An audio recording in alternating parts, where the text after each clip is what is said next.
Hey there. I'm not someone who typically cares much about the deaths of celebrities. In a world where we seem to rapidly be closing in on Andy Warhol's famous prediction that everybody is going to be famous for 15 minutes, there just isn't enough time in the day to get emotionally involved in the deaths of people I never knew personally. All that said, the death of Chadwick Boseman is hitting me differently. It could be the fact that he is just about my age. The Black Panther has died at just 43 with so much left to do. It could be the fact that his career was built on playing some of the most iconic characters in American history, from Thurgood Marshall to Jackie Robinson. He dies at a time when we are all being forcefully reminded how much Black lives matter and how little much of the country thinks they do. But the thing that hits me the most about this death this year is the fact that he died of cancer. Aren't we supposed to be done with this already? All the way back in 1971, U.S. President Richard Nixon famously declared a war on cancer. Almost every president since has had some really well-publicized initiative or program designed to win that fight. Obama and Biden had a $6.3 billion moonshot against cancer, and a cancer survivor figured prominently in Donald Trump's pitch for re-election at the Republican National Convention last week. These government programs have been a very important part of cancer breakthroughs over the past half-century. The National Cancer Institute has its own labs and funds research and has partnerships at universities and private labs across the country. Other programs at the National Institutes of Health, especially those on genetics, feed into our war on cancer as well. The NCI was instrumental in establishing the standard chemotherapy and radiation treatments available for cancer today, and it's also leading the way with immunotherapy, a promising treatment that's having miraculous effects, but only with a few kinds of cancers. Now, many claim that this approach and this level of funding is working. Between 1991 and 2017, the overall cancer death rate in the United States fell by an astounding 29%. This represents fantastic progress. But there are still 600,000 Americans that die of cancer every year.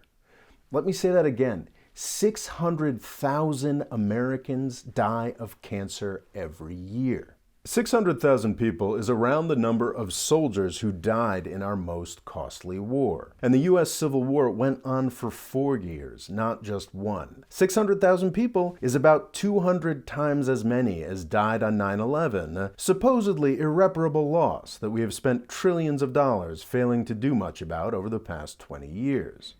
And this is where it gets infuriating. This is where we failed Mr. Boseman.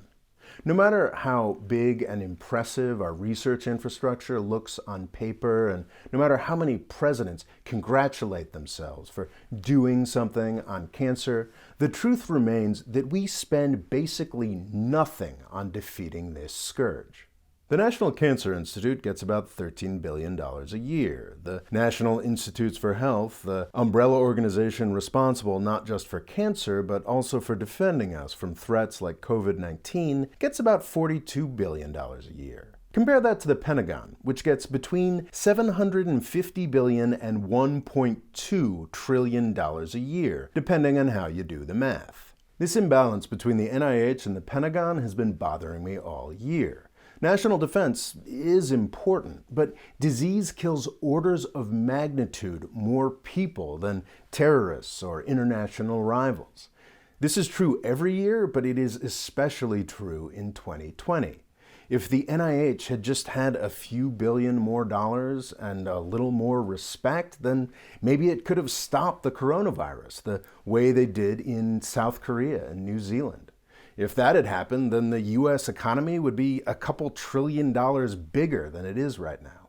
If we doubled or quintupled the amount of money we spend at the NIH, no doubt some money would be wasted. But would it be anywhere near as wasteful as the trillions we have spent in Afghanistan, or the $1.5 trillion we are currently spending on the F-35, a fighter jet that famously has a lot of difficulty flying? Saving 600,000 lives a year, or even 50,000, would be worth a little government waste. President Obama's big moonshot program, that was $6.3 billion over 10 years. So $630 million a year? That's like 4 or 5 fighter jets a year before maintenance costs. This program has already done good work, but once the money was divided between all the agencies, $640 million a year really isn't much more than a drop in the bucket. Trump's biggest cancer program so far has been $500 million for childhood cancers. Again, over 10 years. So that's like $50 million a year.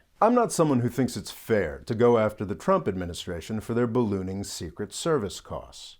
The president and his family need to be protected. And unlike Obama, Donald Trump has adult children and grandchildren with independent lives. It's only natural that these costs have gone up dramatically, and when we're talking about federal government budgets, these amounts are barely rounding errors. Nevertheless, the fact remains that the Trump administration has spent vastly more on securing Trump family vacations than it has spent on its signature cancer program. Our failure of Chadwick Boseman was a bipartisan affair. One of the greatest tragedies of his death is that 5 to 10 years from now, it's possible, if not likely, that we could have a cure for his exact kind of cancer. If we hadn't spent the past 2 decades pissing away trillions of dollars in the Middle East, we could have had a cure for his cancer 5 to 10 years ago. Or at least something that could have kept the Black Panther fighting. Our idiotic foreign policy has consequences far beyond the destruction you see on the news every night. Thanks for watching. Please subscribe. And if you want to help cure cancer, Consumer Reports and Charity Navigator tell me that the Cancer Research Institute, a nonprofit in New York, is the best place to send your money. Please at least give them a Google to learn more about immunotherapy. It's exciting stuff. Thanks.